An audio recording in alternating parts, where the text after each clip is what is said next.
apa yang dilakukan oleh Anies ini semoga mencerminkan bagi kita bahwa telah muncul sekarang ini seorang pemimpin yang tentu saja diharapkan oleh rakyat Republik Indonesia akan membawa perubahan kepada bangsa dan negara ini 5 tahun ke depan kepada yang lebih baik.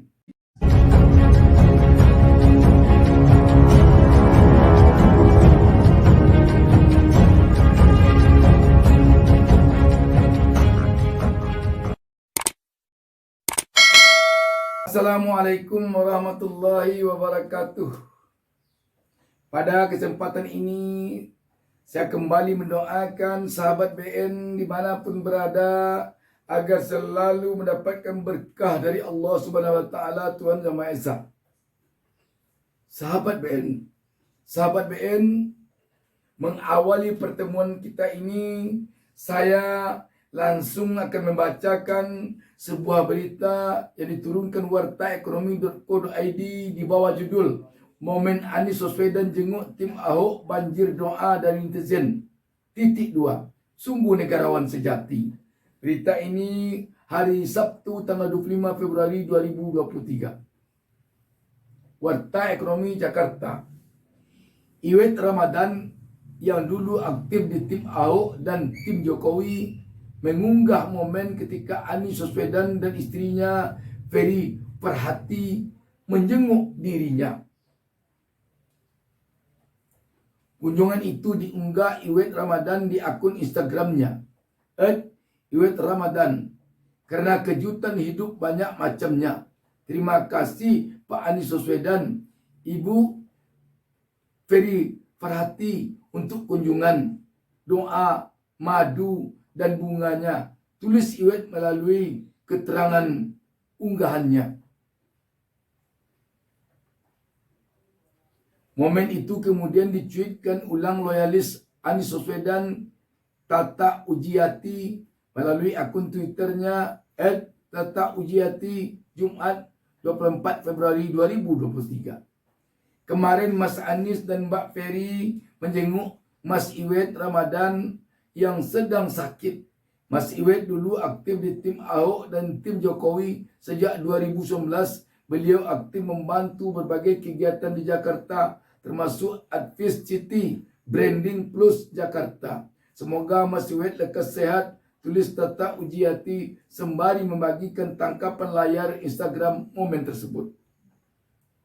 Cuitan itu pun ramai dikomentari netizen, sebagian besar memuji sikap Anies Baswedan meski ada pula yang tetap nyinyir. Jadi tampaknya di mana ada orang menebar kebaikan, di sana pula ada orang menebar keburukan. Sudah hukum alam kelihatannya. Kemanusiaan di atas perbedaan politik, tulis salah satu warganet. Saat jadi gubernur, Pak Anies mengayomi semua warga Jakarta tanpa membedakan pendukungnya atau bukan, agama dan golongan. Balas warganet lainnya di kolom komentar. Komentari yang dibawa ini jauh lebih substantif dari komentari kuda. Hal biasa terjadi. Gue pernah naik andong di Malioboro, kudanya juga ngamuk seperti itu. Namanya juga binatang bang. Nggak penting dan substantif untuk dikomentari tweet netizen lainnya. Contoh untuk pendukung, ngapain kalian habiskan energi tiap hari hanya berantem di sosmed, hasad, fitnah, sana sini, gara-gara politik. Kalau kalian muslim pasti tahu akan ada hisab sekecil apapun di akhirat nanti, ucap lainnya. Sungguh negarawan sejati Pak Anies Baswedan. Semoga Allah izinkan memimpin Indonesia tandas lainnya. Tadi sahabat BN memang mengucapkan berdemokrasi mudah, tapi menerapkannya dalam kehidupan sehari-hari memang sangat sulit. Mengucapkan untuk tidak boleh dendam mudah, tapi menerapkan untuk tidak selalu memendam dendam sulit.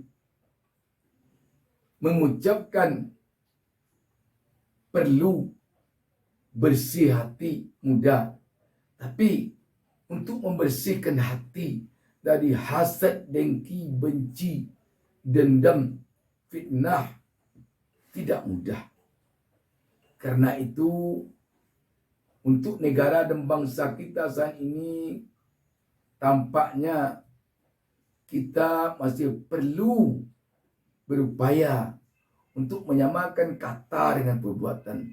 Kebanyakan kita yang masih banyak dulu masih dalam taraf berkata, masih dalam taraf berucap,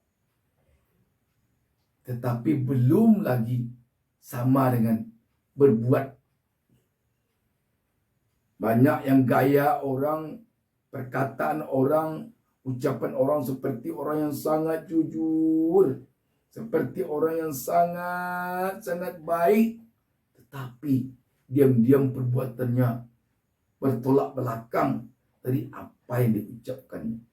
Sehingga tak jarang sekarang ini pemimpin dikatakan oleh rakyatnya pembohong, karena rakyat melihat jauh beda sekali antara ucapannya dengan perbuatannya. Dia mengatakan tidak boleh politik identitas, tapi dia yang membuat politik identitas. Dia mengatakan tidak boleh kita intoleran, tapi dia yang intoleran. Dia mengatakan kita tidak boleh menghambat jalannya demokrasi. Semua orang punya hak untuk memilih dan dipilih. Tetapi ketika dalam kenyataannya ada orang yang berani tampil untuk menjadi orang yang dipilih karena dia menganggap bisa mengalahkan dia nanti dalam pemilihan, dia tidak kuat dan dia malah berupaya untuk menghambat orang itu dengan cara tidak demokrasi. Dan tampaknya kemunculan Anies Baswedan sekarang ini di tengah-tengah masyarakat sebagai bakal calon presiden yang tentu tak lama lagi, sekitar bulan September nanti, begitu dibuka pendaftaran calon presiden dan wakil presiden oleh KPU, insya Allah tentu Anies akan menjadi calon presiden. Dan kalau Allah mentakdirkan nanti Anies mendapatkan amanah dari rakyat dengan suara terbanyak, tentu Anies nanti akan menjadi presiden, pemimpin bangsa ini 5 tahun ke depan. Jadi apa artinya sahabat? Kemunculan Anies ini tampaknya adalah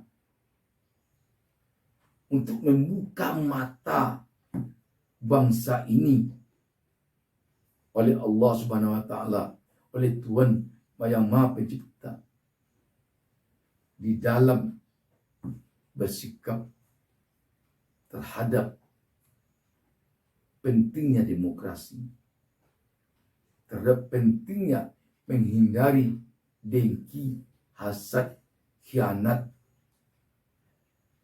dendam, benci. Kalau hidup di dalam kedengkian, di dalam kebencian, di dalam hasad, di dalam khianat, tidak akan tenang. Bayangkan kalau banyak orang di negeri ini yang hidupnya sehari-hari selalu di dalam kedengkian, di dalam kebencian, di dalam hasad, di dalam khianat, di dalam munafik.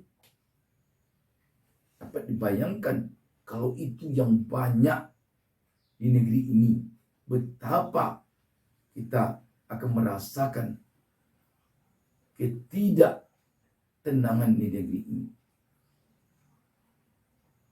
Sahabat BN, apa yang dilakukan oleh Anies ini semoga mencerminkan bagi kita bahwa telah muncul sekarang ini seorang pemimpin yang tentu saja diharapkan oleh rakyat Republik Indonesia akan membawa perubahan kepada bangsa dan negara ini 5 tahun ke depan kepada yang lebih baik.